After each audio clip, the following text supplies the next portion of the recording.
গতকাল দিনভর একটা কনফিউশন ছড়িয়ে পড়েছিল যে প্রধান উপদেষ্টা বলেছেন যে কোনো সময় আওয়ামী লীগের নিষেধাজ্ঞা প্রত্যাহার করা হতে পারে। ইনফ্যাক্ট মেহেদী হাসানের সাথে একটা ইন্টারভিউ, যে ইন্টারভিউটা আসলে পুরোপুরি আমরা আমজনতা দেখতে পারিনি, কারণ জেটিওতে যে এখানে এই ইন্টারভিউটা আছে সেটা পে করে দেখতে হবে পুরোটা। ফলে একটা অংশকে ধরে অনেকে নিউজ করেছে।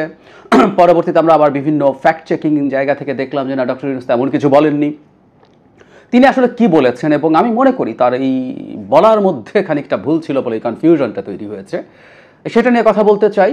তার আগে এই ইন্টারভিউতে দু একটা ব্যাপার, একটা নিয়ে আমরা অলরেডি কথা বলেছি। তিনি নির্বাচন দেরি হওয়া নিয়ে এবং সেই প্রসঙ্গে তিনি নির্বাচন গণতন্ত্রকে এক ধরনের আন্ডারমাইন করে কথা বলেছেন, যেটা আমার কাছে ভালো লাগেনি। আমি অলরেডি এটা নিয়ে আলাদা কথা বলেছি, কারণ এটা একটা ক্লিপ জেটিওতে আগে দিয়ে দেওয়া হয়েছে।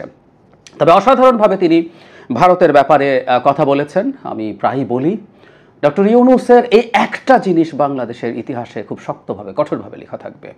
তিনি একটা দেশ, যে দেশটা বাংলাদেশকে আসলে একটা স্লেভ হিসাবে দেখতে চায়, একটা ভেসেল স্টেট, একটা কলোনি হিসাবে দেখতে চায়, তার সামনে শির শক্ত করে দাঁড়িয়েছেন, চোখে চোখ রেখে কথা বলেছেন। শেখ হাসিনা প্রসঙ্গে তিনি ভারত কি করছে, ভারতে তিনি কি বলেছেন, মোদি কি বলেছে জবাবে, সবই অকপটে বলেছেন। আমি মনে করি তিনি যে একটা বেঞ্চমার্ক তৈরি করছেন এই জায়গায়, সেটার কাছাকাছি আসলে অন্যান্য দেশকে থাকতে হবে, অন্যান্য দলকে যারা ক্ষমতায় আসবে ভবিষ্যতে। এটা একটা খুব গুরুত্বপূর্ণ জায়গা। আমি মনে করি এই জিনিসটা মেনটেইনড হওয়া দরকার আছে, এবং আমি মনে করি হবে। এরপর আসলে মূল যে জায়গাটা নিয়ে কথা বলতে চাই সেটা হচ্ছে আওয়ামী লীগকে নিয়ে আসলে উনি কী বলেছেন, আর ওনার দায়িত্ব ছাড়া নিয়েও একটা ইন্টারেস্টিং কথা আছে, ওইটা শেষ অংশে আছে, আমি সেটা নিয়ে কথা বলবো। তাকে জিজ্ঞেস করছে, শেখ হাসিনার ক্ষমতাচ্যুতির পর আওয়ামী লীগকে নিষিদ্ধ করা হয়েছে, আওয়ামী লীগের আগামী নির্বাচনে অংশ নিতে বাধা দিচ্ছে, এটা মেহেদী প্রশ্ন করছে। আগেও বাংলাদেশের রাজনৈতিক দল নিষিদ্ধ করার মতো ভুল করেছিল, আপনি একই পথ অনুসরণ করছেন, সমালোচনার বিষয়ে আপনার প্রতিক্রিয়া কী? ডক্টর ইউনূস বলছেন এটা ভুল সমালোচনা, কারণ আমরা আওয়ামী লীগকে নিষিদ্ধ করিনি, হুইচ ইজ রাইট। মেহেদী হাসান বলছেন আপনি তাদের নিবন্ধন বাতিল করেছেন। ডক্টর ইউনূস বলছেন না, আমরা তাদের নিবন্ধন বাতিল করি, শুধু তাদের কার্যক্রমকে নিষিদ্ধ করেছি। মেহেদী জানতে চাইছেন এর অর্থ কী। তিনি বলছেন এর অর্থ তারা কোনো রাজনৈতিক কার্যক্রম পরিচালনা করতে পারবে না, তাদের দল এখনও রয়েছে। তারপর মেহেদী জানতে চাইছেন আওয়ামী লীগ কি নির্বাচনে অংশ নিতে পারবে। তিনি বলছেন এখন নয়, কারণ তাদের কার্যক্রম নিষিদ্ধ রয়েছে। তারা রাজনৈতিক দল হিসাবে এখনও বৈধ, কিন্তু কার্যক্রম আপাতত স্থগিত করা হয়েছে, যে কোনো সময় কার্যক্রম নিষিদ্ধ রাখার অবস্থানের পরিবর্তন হতে পারে। এই জায়গাটাই আসলে কনফিউশন তৈরি করেছে, বা সত্যিকার অর্থেই একটা পথ পরিকল্পনা করে ডক্টর ইউনূস খোলা রাখছেন কিনা আওয়ামী লীগের, সেই আলোচনাটা আমরা করব। জায়গাটা আবার শুনে রাখুন। তিনি বলছেন কিন্তু কার্যক্রম আপাতত স্থগিত করা হয়েছে, যে কোনো সময় কার্যক্রম নিষিদ্ধ রাখার অবস্থানের পরিবর্তন হতে পারে। সমকালীটার একটা ট্রান্সক্রিপ্ট ছাপিয়েছে, আমি সেখান থেকে পড়ছি। তিনি বলেন আপনি বলছেন নিষেধাজ্ঞা তুলে নেওয়া যাবে, হবে। উনি বলছেন নিষেধাজ্ঞা তুলে নেওয়ার সম্ভাবনা রয়েছে, মানে উনি কিন্তু সেই সম্ভাবনা রয়েছে বলছেন। আপনি রাজনৈতিক দলটিকে নিষিদ্ধ করেননি, কার্যক্রম নিষিদ্ধ করা হয়েছে, আর দলটি নির্বাচনে অংশ নিতে পারবে না। উনি বলছেন হ্যাঁ এটাই। এটা কিভাবে গণতান্ত্রিক হয়? তিনি বলছেন নির্বাচনকে বাধাগ্রস্ত করতে পারে রাজনৈতিক দলটির চরিত্র বিবেচনা করে নির্বাচন কমিশন সিদ্ধান্ত নিয়েছে। ব্যাপারটা আসলে এইরকম ছিল না। উনি এখানেও, আমি বলছি, উনি অনেকগুলো ভুল উত্তর দিয়েছেন বলে আমি মনে করি। আমি আসবো সেই জায়গায়। আপনি হয়তো অস্বীকার করবেন না বাংলাদেশে তাদের লাখ লাখ সমর্থক রয়েছে, মেহেদী জিজ্ঞেস করছেন। ডক্টর ইউনূস বলছেন আমি লাখ লাখ বলবো না, তাদের সমর্থক রয়েছে, কিন্তু এখন কতজন তা জানা নেই। লাখ লাখ না, আসলে কোটি কোটি সমর্থক, কোটির বেশি, মানে 1.5-2 কোটিও তো হতে পারে। আমরা যদি 20% ভোটারের কথা বলি, স্টিল এটা 2 কোটির কাছাকাছি হবে। যাই হোক, তাদের বলছে তাদের একটা বড় সমর্থক গোষ্ঠী রয়েছে, এটা আপনি নিশ্চয়ই অস্বীকার করবেন না। ডক্টর ইউনূস বলছেন অবশ্যই না, তারা দীর্ঘ সময়ের রাজনৈতিক দল। তাহলে তাদের রাজনীতিতে অংশগ্রহণের জন্য বাধা দিচ্ছেন কিনা, এরকম প্রশ্নের জবাবে তিনি বলছেন, ডক্টর ইউনূস বলছেন তাদের সমর্থকরা ভোট দিতে পারবেন, তারা বৈধ ভোটার। নির্বাচনে অনেকে প্রতিদ্বন্দ্বিতা করবেন, সেখান থেকে তারা প্রার্থী বেছে নিতে পারবেন, আওয়ামী লীগের মার্কা সেখানে থাকবে না। তিনি বলছেন আগের মতো আচরণ করছে কিনা, তিনি বলছেন যে না, এটি ছাড়া আমরা নির্বাচন করতে পারবো। আওয়ামী লীগ রাজনৈতিক দলের মতো আচরণ করছে না, উইচ ইজ ভেরি রাইট। তারা যে মানুষ হত্যা করেছে এখনও সেই অনুশোচনা প্রকাশ করেনি। তারা ক্ষমতা থাকাকালে যা করেছে তার কোনো দায়িত্ব এখনও নেয়নি। সব সময় তাদের কার্যক্রমের জন্য অন্যকে দায়ী করে আসছে। এই হচ্ছে তার জবাব আওয়ামী লীগ নিয়ে। এখন ডক্টর ইউনূস কি ভুল করলেন, নাকি একটা পরিকল্পনা করে একটা পথ খোলা রাখলেন? আমি এই প্রশ্নটা আসলে আবার করতে চাই। এই জায়গাটা খুবই ইম্পর্টেন্ট। আমি এই জায়গাটা আবার একটু পড়ি, সেটা খেয়াল করি আমরা। উনি বলছেন কার্যক্রম আপাতত স্থগিত করা হয়েছে, যে কোনো সময় কার্যক্রম নিষিদ্ধ রাখার অবস্থানের পরিবর্তন হতে পারে। তিনি বলছেন নিষেধাজ্ঞা তুলে নেওয়া হবে, নিষেধাজ্ঞা তুলে নেওয়ার সম্ভাবনা রয়েছে। এখন প্রশ্ন হচ্ছে আওয়ামী লীগ প্রশ্নে ডক্টর ইউনূস আসলে কি বলতে চেয়েছেন, কি করতে চেয়েছেন। আমরা খেয়াল করি তিনি তার বক্তব্যের মধ্যে নিশ্চিতভাবেই এটা করেছেন যে এইবার অন্তত আওয়ামী লীগ নির্বাচনে অংশগ্রহণ করতে পারছেন না, এই কথাটা বেশ স্পষ্টভাবেই বলা হয়েছে বলতেই পারি আমরা। কিন্তু আবার তিনি এমন মন্তব্য করছেন যেটার মধ্যে কিছু অস্পষ্টতাও তৈরি হয়, সেটা হচ্ছে নিষেধাজ্ঞা তুলে নেওয়া হতে পারে যে কোনো সময়। আচ্ছা, এখন প্রশ্ন হচ্ছে নিষেধাজ্ঞা কি সরকার চাইলেই তুলে নিতে পারে? উত্তর হচ্ছে পারে। তারও আগে বলি যে ডক্টর ইউনূস এই জবাবটা কিভাবে ডিপ্লোম্যাটিকলি বেটার দিতে পারতেন। আমরা এভাবে যদি বলি, উনি চাইলে এটা বলতে পারতেন যে আওয়ামী লীগের বিচার হবে আইসিটিতে, সেই বিচারের যখন রায় হবে সেটাই নির্ধারিত হবে সে দল হিসাবে থাকবে নাকি থাকবে না, বা তার উপরে কী ধরনের শাস্তি আসবে, সেই পর্যন্ত তার কার্যক্রম নিষিদ্ধ আছে। এরপর এটা আদালতে সিদ্ধান্তের পর সিদ্ধান্তটা সরকার নেবে বিচারের পর। কিন্তু ওই যে বললাম, আসলে সরকার এটা পারে, চাইলেও আওয়ামী লীগের নিষেধাজ্ঞা কালই তুলে নিতে পারে। কেন? আমরা জানি আওয়ামী লীগকে বিচারের কথা হচ্ছে, আইসিটি যে আইন আছে তাতে আওয়ামী লীগের সময়ই সংগঠনের বা দলের বিচারের অপশন ছিল। এই সরকার সেটা রেখেছিল এবং তাতে শাস্তিযুক্ত করে উপদেষ্টা পরিষদে উত্থাপন করা হয় এবং সারপ্রাইজিংলি উপদেষ্টা পরিষদ সেটা বাদ দিয়ে দেয়, মানে দলকে বিচার করা যাবে না।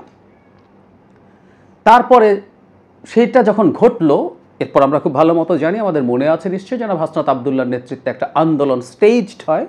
সেই আন্দোলনের প্রেক্ষাপটে আবার আইসিটিতে সংগঠনকে বিচার করা যাবে বলে ঢুকানো হয় এবং আরেকটা কাজ করা হয়, সেটা হচ্ছে 2009 সালের যে সন্ত্রাস দমন আইন, সেটায় একটা ধারা যুক্ত করে বলে দেওয়া হয় যে চাইলে কোনো দলের কর্মকাণ্ড বা কর্মসূচি নিষিদ্ধ করা যাবে।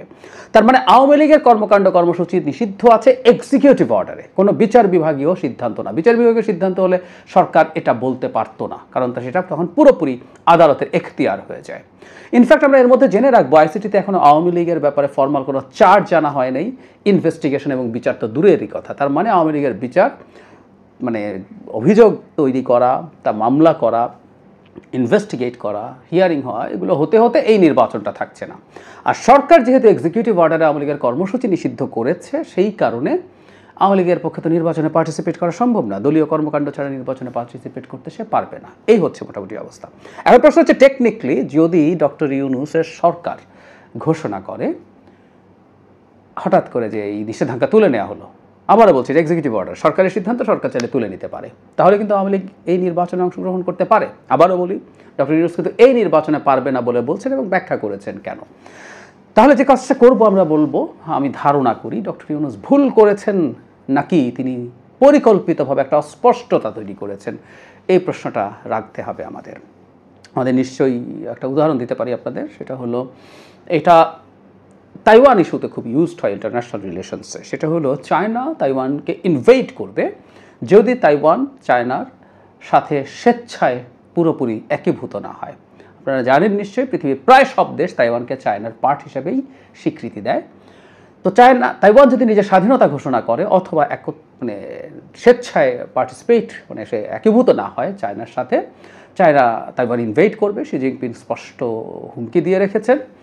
এখন যে প্রশ্নটা করা হয় যে এটা যদি হয়, আমেরিকা কি তাইওয়ানের পক্ষে যুদ্ধে নামবে? এখানে আমেরিকা একটা কাজ করে, সে তাইওয়ানের পক্ষে যুদ্ধে নামবেও বলে না, সে তাইওয়ানের যুদ্ধে সে নামবেও বলে না, সে নামবে না সেটাও বলে না। এক ধরনের অস্পষ্টতা, এটাকে স্ট্র্যাটেজিক অ্যাম্বিগুইটি বলে। এভাবে তার কৌশলগতভাবে সে অস্পষ্টতা বজায় রাখে। ডক্টর ইউনূস কি এরকম একটা কোনো কৌশলগত অস্পষ্টতা বজায় রাখলেন পরিকল্পিতভাবে? যদি তাই হয়ে থাকে, আমি আপনাদের কাছে একটু জানতে চাই, আপনার মন্তব্য একটু জানাবেন, উনি শুধু সেটা ইচ্ছে করে থাকেন, কেন করেছেন? তাহলে তার বক্তব্য আসলে দিয়ে বলা যাবে না আওয়ামী লীগকে যে কোনো সময় হুটহাট করেই ছাড় দিয়ে দিচ্ছে সরকার। আবার এটাও বলা যাবে না, পিআইবি থেকে একটা ফ্যাক্ট চেকিং করে দেখানোর চেষ্টা করা হয়েছে যে ডক্টর ইউনূস কোনোভাবেই বলেননি আওয়ামী লীগের এসব কিছু করবেন না। আমরা দেখেছি আইন উপদেষ্টাও বলেছেন সহসা এরকম হওয়ার সম্ভাবনা নেই। কিন্তু আমরা এটুকু বলবো, ডক্টর ইউনূস এরকম একটা পথও তার বক্তব্যে অন্তত খোলা রেখেছেন। আপনাদের মতামত জানাবেন, আমি আমার মতামত পরে আরেকটা ভিডিওতে বলবো। আরেকটা ইস্যু নিয়ে একটু কথা বলতে চাই, সেটা হচ্ছে শেষ অংশে বলছি কিছু একটা ইন্টারেস্টিং কথা আছে তার দায়িত্ব থেকে চলে যাওয়ার ব্যাপারে। এখানে মেহেদী হাসান তাকে পদত্যাগের কথা জিজ্ঞেস করছে, এটা কেন? তখন তিনি বলছেন, আমি কিছুটা বিরক্ত ছিলাম, কারণ কাজগুলো যেভাবে হওয়ার কথা ছিল সেভাবে হচ্ছে না। মেহেদী হাসান বলছেন, তো আপনি আগামী ফেব্রুয়ারি পর্যন্ত প্রধান উপদেষ্টা থাকছেন। তিনি বলছেন, ইন্টারেস্টিং, নতুন সরকার দায়িত্ব নেওয়ার আগ পর্যন্ত, এরপর আপনি ক্ষমতা ছেড়ে দেবেন? উনি বলছেন, ছেড়ে দেব। এই যে নতুন সরকার, এই সরকারটা কি সরকার, কেমন সরকার প্রশ্ন করতে পারি। খুব ভালো হতো তিনি যদি বলতেন নতুন নির্বাচিত সরকার আর হাতে তিনি দায়িত্ব ছেড়ে দেবেন। ইনফ্যাক্ট ডক্টর ইউনূস যেহেতু হাসিনার মতো পালিয়ে যাচ্ছেন না, তিনি নতুন যে কোনো সরকারের হাতে দায়িত্ব ছেড়ে যাবেন। এখন এই কথাটা কেন বললাম? কথাটা হচ্ছে এই কারণে, নানা রকম হাইপোথেসিস আছে, স্পেকুলেশন আছে, এমন পরিস্থিতি তৈরি করা হবে ডক্টর ইউনূস ক্ষমতা ছেড়ে দিতে চাইবেন, তখন এই অন্তর্বর্তী সরকারের মধ্যকারী কেউ বা বাইরে থেকে কেউ এসে দায়িত্ব নিয়ে আরেকটা অন্তর্বর্তী সরকার হবে, অথবা বর্তমান সেনাপ্রধান না অন্য কোনো জেনারেলকে দিয়ে একটা ইন্টারভেনশন করি একটা সামরিক সরকার তৈরি হতে পারে। সো যেরকম সরকারই হোক না কেন, ডক্টর ইউনূসকে তো তাদের হাতে ক্ষমতা হস্তান্তর করতে হবে তিনি যদি থাকতে না চান। সবচেয়ে ভালো হতো ডক্টর ইউনূস যদি বলতেন নির্বাচিত সরকারের হাতে ক্ষমতা ছেড়ে তিনি যাবেন, এই কথাটা বলা স্পষ্ট, এবং ফেব্রুয়ারির নির্বাচনের পর এগুলো একদম ক্লিয়ার কাট করা, মানে ওনার এই অস্পষ্টতাগুলো কিছু না কিছু প্রশ্ন তৈরি করতে পারে। কেউ কেউ বলবেন যে আমি অনেক বেশি চিন্তা করছি, অনেক বেশি ক্রিটিক্যালি দেখছি। আমার মনে হয়, আমি আগেও অনেকবার বলেছি, আমরা অনেকটা সংকটের মধ্যে আছি। এই সংকটের সময় আমাদের একটু বেশি সেন্সিটিভিটি কখনো কখনো যদি মনে হয় বেশি হয়ে যাচ্ছে, বাড়াবাড়ি হয়ে যাচ্ছে, তারপর রাখা উচিত, কারণ এই টাইমটা খুবই খুবই ক্রিটিক্যাল আমাদের লাইফে।